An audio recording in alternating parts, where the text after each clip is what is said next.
मुद्दे पर अमेरिका को कड़ी चेतावनी दे डाली है। रूस के विदेश मंत्री सर्गेई लावरोव ने अमेरिका को धमकी दे दी है वो यूक्रेन युद्ध में लाल रेखा को पार ना करे। रूसी विदेश मंत्री ने जोर देकर कहा कि वॉशिंगटन मॉस्को के साथ आपसी संयम की भावना खोने लगा है। उन्होंने इसे खतरनाक बताया। रूस की सरकारी समाचार एजेंसी ने ये जानकारी दी है। लावरोव ने कहा कि अमेरिका ने यूक्रेन को हथियारों की आपूर्ति पर अपनी खुद की रेड लाइन को पार कर लिया है। अमेरिका को समझना चाहिए कि हमारी रेड लाइन मजाक बनाने के लिए नहीं है। वे अच्छी तरह से जानते हैं कि वे कहां हैं। इसके अलावा लावरोव ने आगे बोलते हुए ये कहा, मुझे उम्मीद है कि यूक्रेन को हथियार उपलब्ध कराने के संभावित परिणामों को वॉशिंगटन समझेगा। मुझे पूरा विश्वास है कि वहां महत्वपूर्ण प्रभाव वाले उचित लोग बचे हुए हैं और मुझे उम्मीद है कि अमेरिका के हितों को ध्यान में रखा जाएगा।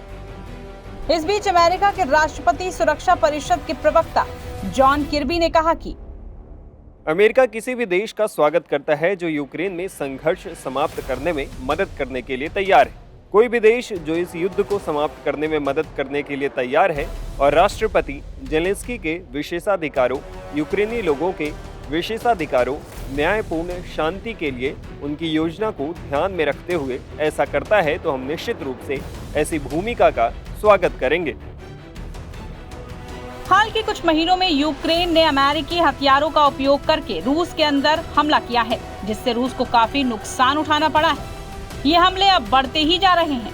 कुछ दिन पहले यूक्रेन ने रूस की सीमा के अंदर कुर्स्क नामक टाउन को अपने कब्जे में ले लिया था, जिससे कि वैश्विक स्तर पर ये संदेह गया कि रूस इस युद्ध में पिछड़ रहा है। रूस के विदेश मंत्री का बयान को इस घटनाक्रम से जोड़कर भी देखा जा रहा है। वहीं गुरुवार को रूसी राष्ट्रपति व्लादिमीर पुतिन ने पहली बार यूक्रेन में शांति का संकेत दिया है। उन्होंने भारत का नाम उन 3 देशों में लिया जो यूक्रेन में संघर्ष रोकने को लेकर गंभीर हैं।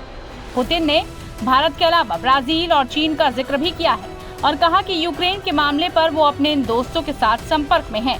पुतिन ने कहा, हम अपने मित्रों और भागीदारों का सम्मान करते हैं जो इस संघर्ष से जुड़े मुद्दे को ईमानदारी से हल करना चाहते हैं, मुख्य रूप से भारत, चीन और ब्राजील। मैं इस मुद्दे पर अपने सहयोगियों के साथ लगातार संपर्क में हूँ। वहीं पुतिन की टिप्पणी भारतीय प्रधानमंत्री नरेंद्र मोदी की यूक्रेन यात्रा के 2 हफ्ते के भीतर आई है। यूक्रेन दौरे पर पीएम मोदी ने राष्ट्रपति व्लादिमीर जेलेंस्की से बात की थी और संघर्ष को रोकने के लिए प्रयास को समर्थन देने की बात भी कही गई थी। रूसी राष्ट्रपति व्लादिमीर पुतिन ने ये टिप्पणी पीएम मोदी के यूक्रेन यात्रा के 2 हफ्ते बाद दे दी है। यूक्रेन दौरे के दौरान प्रधानमंत्री मोदी ने यूक्रेन के राष्ट्रपति जेलेंस्की से युद्ध विराम को लेकर चर्चा की थी और कहा था कि वो संघर्ष विराम के लिए अपना समर्थन करेंगे।